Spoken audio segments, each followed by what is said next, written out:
Hello everybody. Welcome back for another video. Hope you're all doing well and that you're all having a wonderful day. And without any further ado, let's jump right into it. So we normally don't get numbers, and this has been discussed maybe about 10 to 15 times over the course of the last 2 years. So, a couple times out of 700 or so days. It says, in a recent development, different financial institutions across the globe have begun to disclose exactly how much cryptocurrency that they actually are holding. The Basel Committee on Banking Supervision, the BCBS, has gathered data on several banks and exactly how much crypto they are holding, including individual crypto assets as well. The insights reveal detailed findings from the BCBS's, latest data.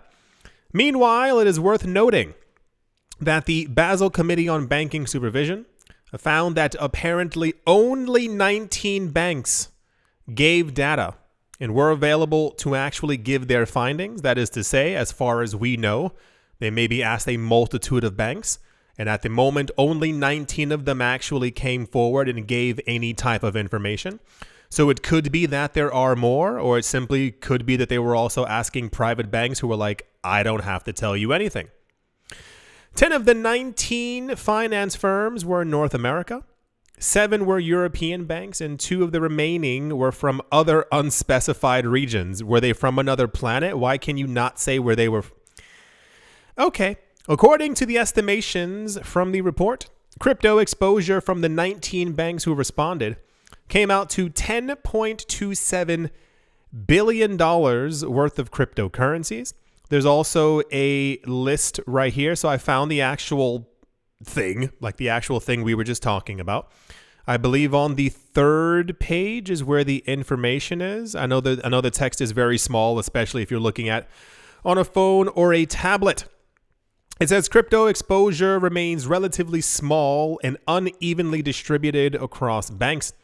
It says reported crypto asset exposure is primarily composed of Bitcoin at 31%, Ether at 22%, and a multitude of other altcoins.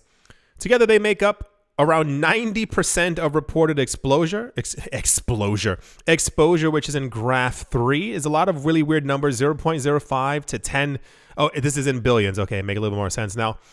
Focusing on the top 20 reported crypto assets by exposure, after Bitcoin at 31% and Ether at 22%, I was I won't even say a little.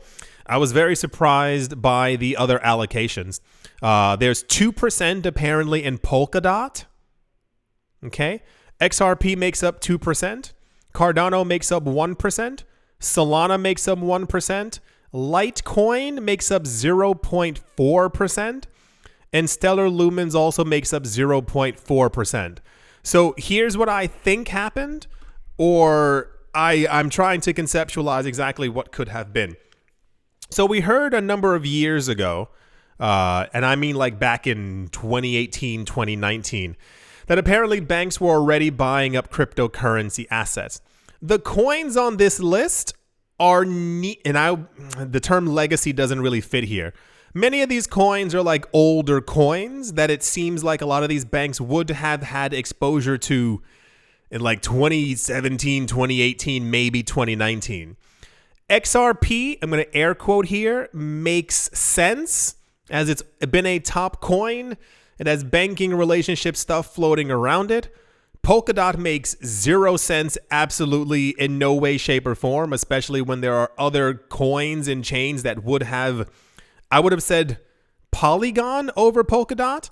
Cardano, okay, 1% exposure. Solana, gonna pass by it. Litecoin at 0.4%. This tells me that this is also a bank or institutions who were buying back in the olden days, because Litecoin is never ever in the news. No one's talking about it as far as I understand, or what we've seen. No one's accumulating it. There has been no news about updates or upgrades or any new thing happening to the chain or to the coin. Or I think they had their halving, but it did almost nothing to the actual price of the coin. And then lumens, also 0.4%. So we've speculated and talked about for a while exactly which coins banks would be holding. The information is also like lightly askewed in that there are tens of thousands of banks around the world. It doesn't say if these are simply like, what do you call it? Not mom and pop shops, but like, is that one bank that they're taking from Europe? Is that the entirety of Santander? Or is that simply one, the word's not office, but you understand what I mean. Like, is this, is this encompassing the entirety of a bank, or what exactly is it? They won't even say what the other banks were, or it simply says the rest of the world. So a little bit confusing as far as we know, once again, from thousands of banks that we have on the planet. And I mean, even more so, like, you have to understand that, like, just because we constantly hear about JP Morgan and like these other banks, like, there are tons of other banks that are also below them as well. But only 19 responded, said that they have crypto, and the coins were a little bit surprising to me. I expected the allocation of Bitcoin and Ether, obviously. I expected a 40 for Bitcoin, maybe a 20, 25 for Ether. And I could have seen even more altcoins in this list, roughly all about 1% as well. I mean, like some of the top 20 coins, I mean, maybe not Dogecoin, but like, and I mean that because like it is a literal meme. There are billions. Anyway, the point is, I just assumed that the allocation would have been remotely different, but these are the first numbers that we've ever gotten, because we've always just had information that banks and countries were buying. And I guess we still don't know which ones, to be completely honest. That's the 19 banks, as far as the Basel Committee on Banking Supervision knows, own crypto outright. And yeah, let's move on. In what can only be deemed as very confusing, the Shiba Inu cryptocurrency community, it says, is abuzz. I would, bring it back a bit. With the latest statement from Toshi Kusama, Toshi is basically their Satoshi. They're a pseudonymous person who is the main person to go to when talking about the entire project. For those of you who don't know, Shiba Inu was created as a meme of a meme. And then at some point, like 2 months later, they announced that they were going to get serious. They were going to make this coin a real project. They would have millions and billions of people around the world using it. They were going to have NFTs and layer 2s and a metaverse. And they were going to, I mean, you name it, the whole shebang, the entire spectrum of it. They were going to have everything. They were going to be a real project. The big problem is that whoever created it first as a meme made far too many coins, like far too many coins. So Shiba Inu right now has a circulating supply of 580 trillion coins. 580 trillion coins. That's a lot. Where you have stuff like XRP that had a maximum of 100 billion. And you have, I don't know how many Cardano has. Is it 30 or 40 billion? It's also nothing even in the T range. Yeah, they have way too many coins. So one of the main initiatives over the course of the last 2 years or so has been the idea of burning the coins. And the idea is that the more coins that you burn, the higher the price would go. The higher the price goes, the more people you would have interested in the project. The more people interested in the project, the more people using the blockchain. The more people using the blockchain, the more coins they get burned. The more coins they get burned, the higher the price of the coin goes. You get the loop. Somewhere along the way, someone mentioned online about like really doing like an egregious coin burn. And apparently Toshi Kusama, the name is getting me, apparently said that it would be possible to reduce the supply to just 0.1% of what's currently available. So part of the issue, as far as I can tell, is that you would need one entity to basically control 99% of all the coins and then choose to burn them. The other issue is that, as that is not the case, you would need to convince the community that they then need to burn each 99.9% of their coins. I just heard someone say nope, and that's part of the actual problem. The entire mysticism around Shiba Inu remains this idea that they want the coin to at least hit 1 cent. We have a lot of news. Shiba Inu has basically overtaken anything that Terra Luna Classic was doing before in the news. There's never any Terra Luna Classic news anymore. But Shiba Inu's in the news basically every day with the idea, or the news that we get, that a lot of coins were burned the day before. For those of you who've missed those videos, we'll have one day, these aren't fake numbers, it'll say the Shiba Inu coin burn rate rose by 14,000%.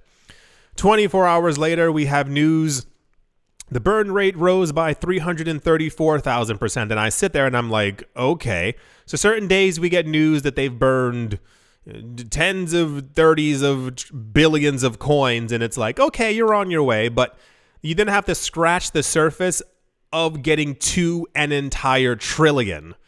That's usually one of the gigantic issues. But as far as I can understand, the goal isn't to burn, rather, how do I say this? It's basically to burn as many as possible, obviously, but to also get to the burning trillions idea as well. Because while many other coins or chains have aspirations of hitting $5, $18, $3,000, $17,000, $100,000, the Shiba Inu group, the community, they just want to aim for 1 cent. So in many ways, it is lightly possible, but the coin burn needs to really pick up. I've seen other proposals before of like just finding where the other trillions of coins are, because I don't know exactly how their coins were distributed. Like I simply don't know. I don't know if it was a pre-mine or what. It has been in the news as like a meme and a burn coin. If everything was pre-mined, and I assume if the people who created it are holding 20, 30, 40% of the coin, they could do that, but it's also like would they do that? Because I don't think that many people would be up for something like that. But this was popular news. Shiba Inu is always incredibly popular. It has more or less overtaken the popularity of Dogecoin, which we barely hear about anymore. The last time we had Dogecoin news was maybe 2 weeks ago, where Elon Musk said he was going to be turning Twitter into like a payments platform. You could use money and stuff on it. They're just waiting for the finalization of paperwork. And he did not mention Dogecoin, and therefore Dogecoin made it into the news because he did not mention it. That was literally the last time we heard from Dogecoin. So yeah, that's the Shiba Inu news. Coolio. Let's move on. Also, they do this on purpose, and I wish that people paid a light bit more of attention. And once again, I know that a lot of you are paying attention, but it's more of a lot of times when we get news like this, it's constantly touted as something like positive or something that's going to help the cryptocurrency community, or how like this is it. This is the moment where everything changes. And it's like, no, that's not what's happening at all. The latest financial stability report from China has revealed a distinct section for cryptocurrency assets. People assume that cryptocurrencies are banned in China. You can own cryptocurrencies as an asset. We had news 2 years ago that one of their top, not judges, what's it called? Court cases or whatever. Had the court basically say that crypto assets like are legal, you can own them, and they set a precedent in that someone apparently stole from someone else, and they took it to court, and the court was like, no, this is his property. You have to give it back to them. What is banned is cryptocurrency trading and day trading within the country. You can go to specific areas. You can look it up online. You can go to specific areas, show them your ID, give them all of your information, and then you are able to buy crypto, but you have to hold it as if you were buying gold. You cannot trade it. You cannot swap it. You cannot use it as legal tender. And if you decide to sell it, you have to take it to the same place or someplace similar, show them your ID, give them your information, and then they will hand you back or give you, digital, money in some sort of way to your bank account. So a lot of people have this weird misconception about China that everything there is banned, that they don't talk about it, that it's simply not a thing. A number of years ago, here's another history lesson. If you get a chance, the guy Andreas Antonopoulos, who's like never in crypto news anymore, a number of years ago created a book called, oh gosh, I just had it in my head. Mastering Bitcoin. That's exactly what it is. Mastering Bitcoin. And then a year or two after, China literally took the entire book, took out the word Bitcoin, and wrote the word blockchain in its place. Like, look, it's a real thing that happened, which was very perplexing to the entire rest of the world. And then they also, I have to find this website. And I know that one of you will be able to do it, so I thank you beforehand, because I always want to find this and like just screenshot it forever. I think it was 2017 or 2018. There was a PDF that was given out by the Chinese government. This is real.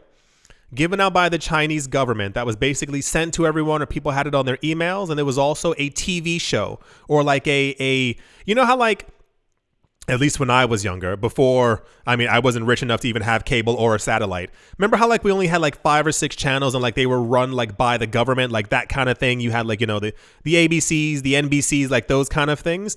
One of the equivalent of those within China, they had a publication. They had like an entire show where they were explaining Bitcoin and blockchain to people within the country. This is 4, 5, 6 years ago. Like, they know what Bitcoin is. Like, the government understands exactly what's going on. Oh yeah, sorry for the PDF thing. The PDF thing was the image. There were all these. It was hundreds of pages, but there was one in particular where it was it was an image of a guy proposing, and as his partner's looking down at the little box where the ring should have been, there was like a Bitcoin inside instead. Very, very weird times. Very weird times within the cryptocurrency space, but it kind of is what like look it up. It's real. All of it's real. So whenever we hear or find out that a government has spoken about Bitcoin or about crypto, people go, "Oh boy, this is it." And it's like, no, they know what Bitcoin is. They understand that it is a financial instrument. They know what BlackRock is. They know that these companies are buying up Bitcoin, and they know the ETF and all these other letters. So they're going to, of course, like respond to it in a certain way. We've had countries before not talk to us directly, but give out reports talking about like financial stability within their countries because of crypto. Remember years ago, they always had something like, it was maybe twice a year, like, does crypto pose a risk to the economy? And we had multiple times that they were like, no problem at all. And then we started getting stuff around 2020 where they were like, maybe we might have a problem sometime in the future with our fiat currencies if cryptocurrencies end up taking over.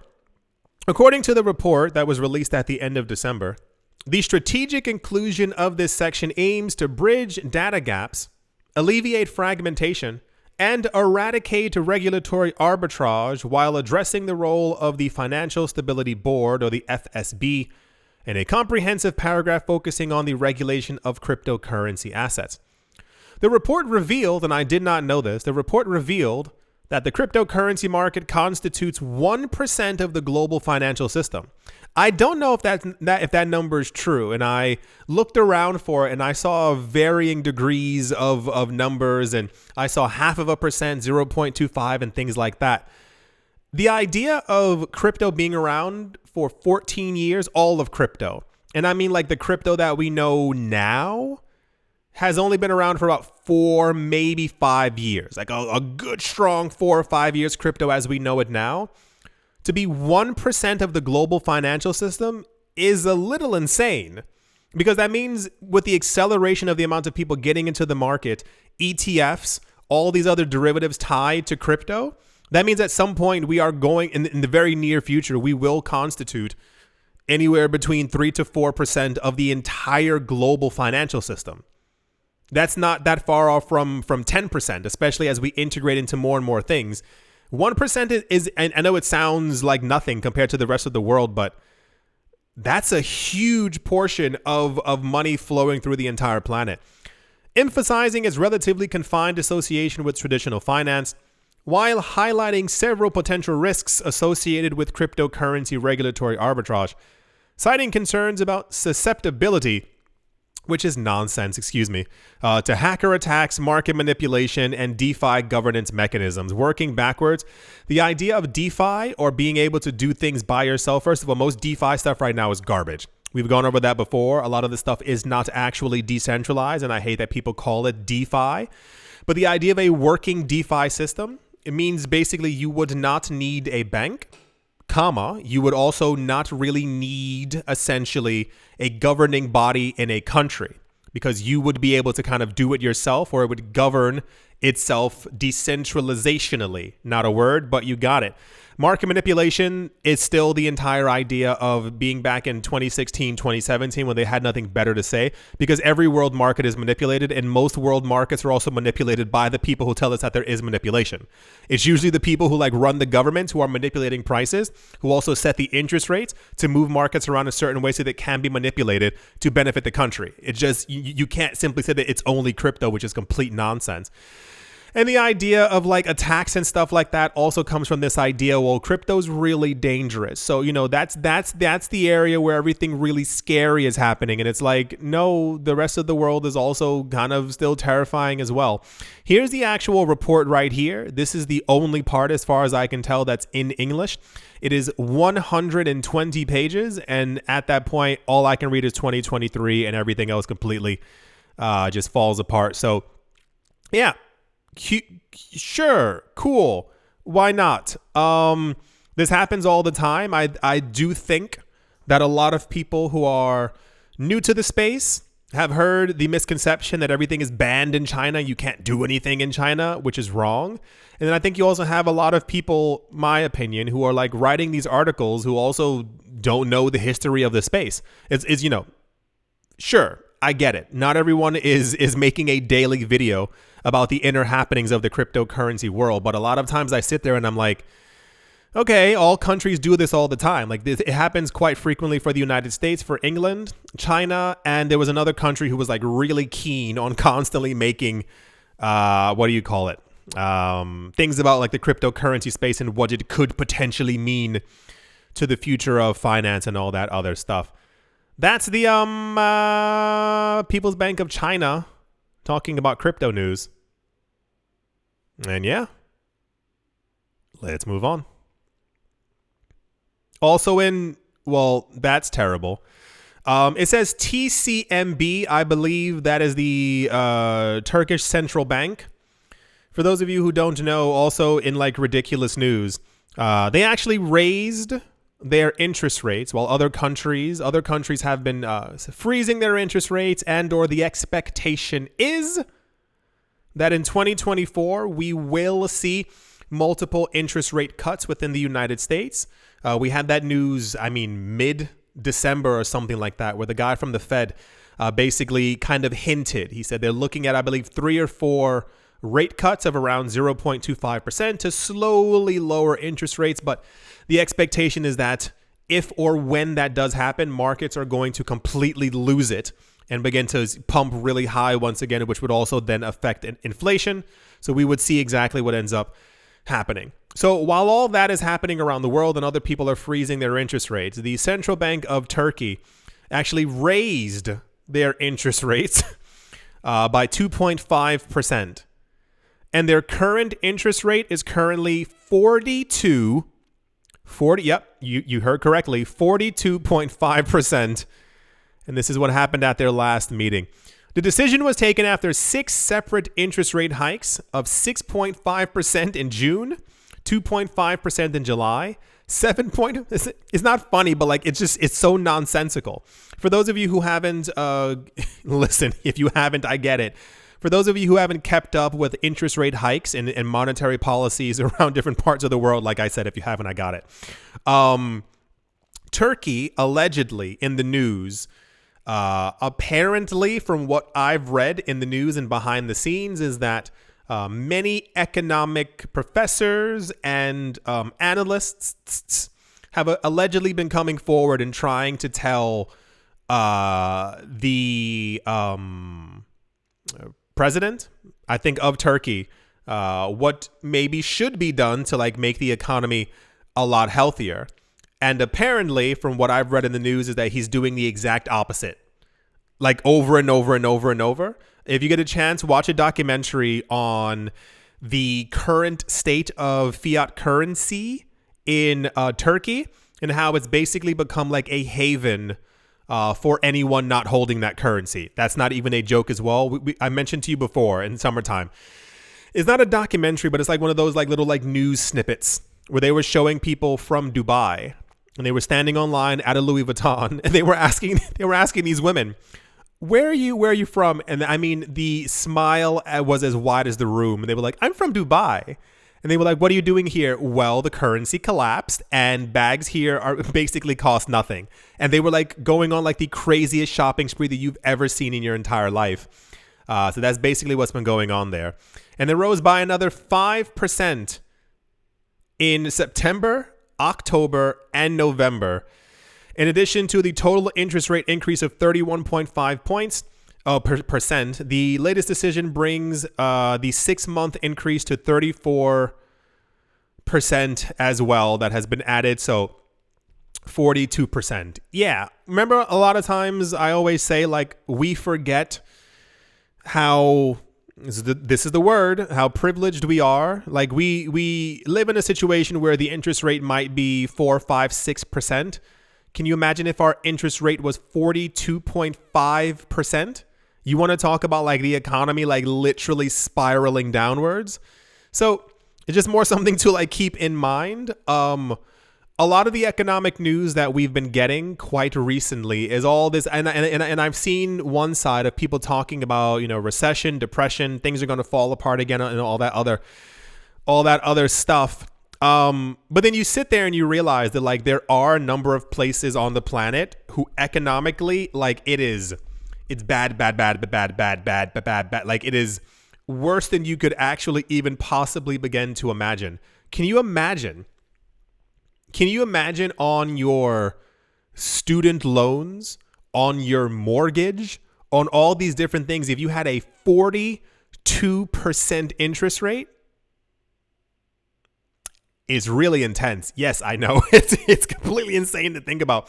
And there are a lot of places like this around the world. This is why, like, for those of you who also don't know, Turkey's like a big market for crypto. Not a little one, not a medium one. People there in the last like 2 years have been buying up a lot of cryptocurrency. And we're probably going to get a lot of news maybe this summer. Probably this summer. Or rather, I'll put it to you this way. If cryptocurrency prices do move as people are expecting them to, vastly upward, we are going to get a lot of news from a lot of countries around the world where people who were buying for years ago are like, I made money and I'm leaving now because this is what happened before. Anyway, yeah, 42% interest rate. Sounds fake? Nope, absolutely real. And it might go even higher because that's what you don't want to do. Yeah, that's the 42% news. And yeah, let's move on. So also, and I don't know why this is like a topic right now, there's also a huge discussion as to if Ripple, the company, would or could burn all of their coins in escrow. Quick history lesson. Back in 2017, XRP became one of the most popular coins on the market. It quickly moved up from 1 cent to 10 cents to 50 cents, nearing $1, got over $1, and ended up going up extremely high in price. Cool. Part of the problem is that, and don't sit there and lie. Do not sit there and lie to yourself and everyone else. Part of the problem is that the coin became too popular. So upon its mega popularity, a lot of people, mainly Bitcoin maximalists. You had some other people who loved other altcoins who were trying to throw dirt. It was like not even pebbles. It was like sand almost, like, 1 grain of sand. But the problem is that Bitcoin maximalists began to spread a lot of lies and rumors. Once again, don't lie and say it wasn't them, because you can go check my old videos. This is why documentation's great, because I made a video every single day and have been doing so for the last couple of years. So I remember. They began to say that Ripple, the company, could burn as many XRP as they wanted. They said that there were claims that they had complete control over the coin. That is to say, the company Ripple, that Ripple had such complete control that they could freeze transactions, stop transactions, reverse transactions, which was like the opposite idea of everything decentralized in crypto. When all of these things were debunked, they said, well, they can make more coins. And the people from Ripple said, no, we can't make more coins. So then the news was people began to dig, as they always do, because people are very nosy. And they found out that the company Ripple actually had a large amount of XRP. For those of you who do not know, for nearly every project, except for Bitcoin, nearly every project had some type of a premine. That is to say, like a partial or a complete premine. So the company themselves, whoever made it, in this case, I believe it was supposed to be Jed McCaleb, doesn't matter, made the coins, and then they allocated a certain amount of the coins to the company. This was also the original idea for Ethereum, as there was a pre-mine. And apparently there were coins that were allocated to a lot of the first people who were working on the project. Nearly every project had something like this. People began to look into it, and they found that apparently Ripple, the company, had given themselves 60% of the coins. Other projects had done the exact same thing. Some had done 80%, whatever. But the problem is that Ripple had become too big for their own good for Bitcoin maximalists. And they did anything that they could to disincentivize people from getting into XRP, from buying XRP, from thinking. I remember it. The comment section used to be littered with nonsense. And no matter how many videos I made, similar to like a lot of times when I tell you these other coins are going to be garbage, people will only listen to what they think sounds real because they want the nightmare to be true. They want the scenario of the coin that they did not buy, that someone else told them not to buy for whatever reason because they were lied to. They want the lies to be true so that they can then go, see, told you so. And it's like, no, just read. Like, all the information has been public since around 2016 when it comes to XRP. So upon the public hearing, and also the fear then being instilled quite heavily into people who were holding XRP, because everyone who really was into XRP knew this. It wasn't a major issue. It was something that they said that they would change over time. They planned on like selling some of the coins to banks and institutions. Cool, got it, awesome. However, a lot of new people got into XRP around the end of 2017 as the price was pumping. Upon reading around looking for new coins to buy, people began to stumble upon the information from the Bitcoin maximalists that Ripple, the company, was planning on liquidating all of their coins. Why they would do this? They weren't. I told you all this before from many other projects. It's the same exact thing with Ethereum. Whenever we hear that Vitalik Buterin is selling some of his coins, or there's any type of news about VV and how they're doing it, and it's like the incentive for these companies to not ruin themselves is larger than you could begin to fathom. It is in Ripple's best interest to not sell all of their coins, because if they dump all the coins onto the market, because of the way that markets work, these sell orders, if you've ever traded before, like you see like the red bars and the green bars, the sell orders become so large that eventually they kind of overpower the green. And then the coin's price collapses and you have no one to sell to. That's the way that markets work. So even if Ripple did at some point try to dump 40 billion coins onto the market, there are only so many buyers. Only so many people at any given time would be buying. People would see the red candle spike. They would see all the sell orders beginning to jump really high, and people would take a moment, look at the charts, and then the coin would be worth nothing. They would have liquidated all of these coins to maybe maybe make $1 to $2 billion, and then that's it.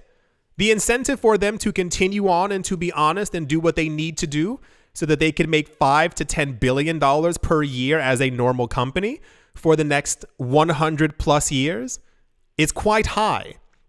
I don't know where people get this idea from that a lot of these companies are going to simply like vanish and disappear. No. Vivi, Ripple, Cardano, the Ethereum Foundation, they want to succeed. They want to continue because the incentive for them behind the scenes is that they continue making more money. Nobody wants to make a lot of money at once and then never again. You want it to space itself out and make even more over the course of time. So what Ripple ended up doing is they created an escrow, and the escrow became relatively public, or is public. I don't know exactly what's going on. So the 60 billion coins that they had, they locked it up into 60 different escrow accounts. And over the course of time, every month, 1 billion would be released from the escrow. And then at the end of the month, on the 30th or 31st, the unused coins would swap back into the escrow account for the next 5 years. Like literally, not a fake 5 years, like literally they won't see that money again until 5 years.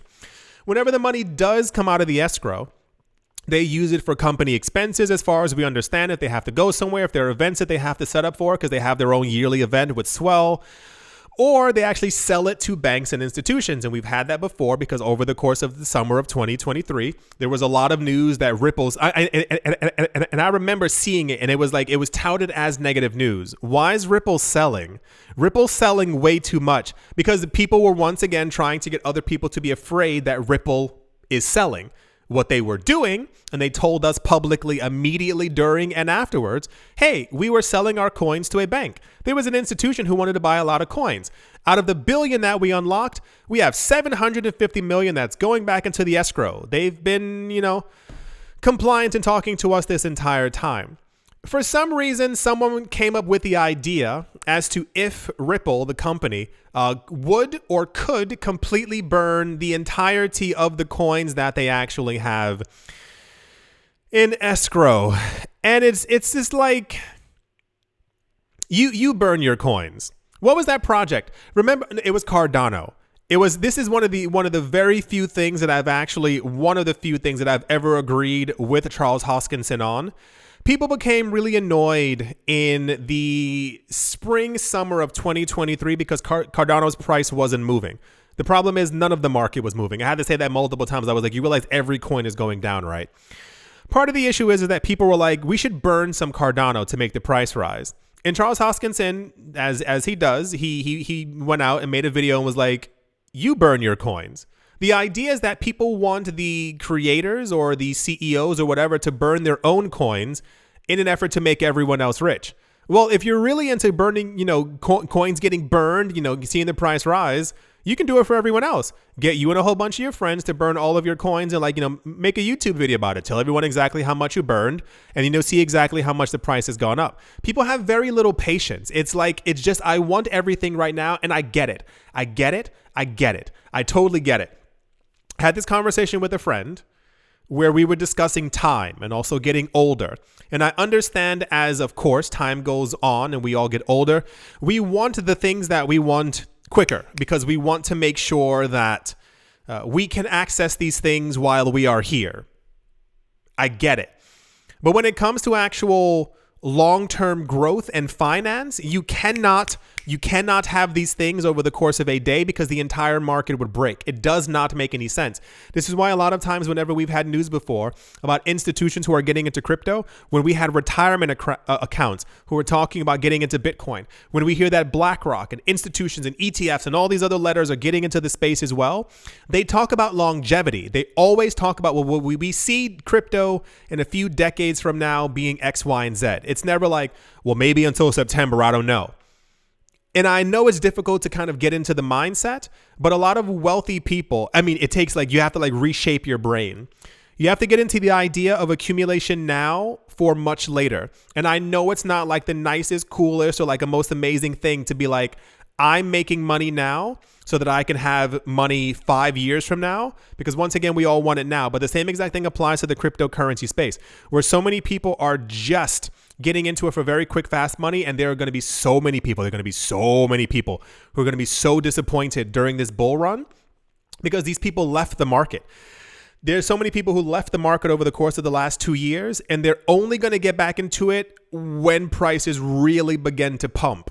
They're going to throw $150, $250 into the market over the course of like a 6-month period, and then wonder why they're not making millions of dollars. You have to, and I hate this term and this like phrase, but you really have to put in the time and the effort. You really have to like do stuff all the time. You really have to put like money into the market consistently. When prices are down, you have to research, you have to understand all of these things, but you know, that's not how it works. You can't sit there and go, well, XRP is not rising. Is there a way that we can get Ripple to burn all their coins? What planet are you living on? Like, it just doesn't make a lot of sense. So this was also very popular news. It says, can Ripple burn its escrowed XRP funds? I think technically they can. I think they have to get like a go ahead from I forgot exactly what it's called. There's some type of like a thing that has to like take place before they could do it. Maybe they'll do like $1 billion in the future. I think that would appease a lot of people. But it's also like, if XRP ends up going, you know, remember, to $22, do you or would you burn $22 billion to appease other people? Probably not. Yeah, the world is ridiculous. Same exact thing with like all the Shiba Inu stuff. Like, sure, I mean, they could burn 99.9% of all the coins, but that's also going to encompass a lot of people who are actually like in the project. Like you, if you have those coins, to also want to burn your own coins as well. Okie dokie. I think that's going to do it for this video. I do hope you all are having a great day, morning, afternoon, evening, wherever you are, wherever you might be. I do hope it is absolutely fantastic. Thank you all once again for watching, listening, liking, commenting, and or supporting. And I will most certainly be talking to you all soon. See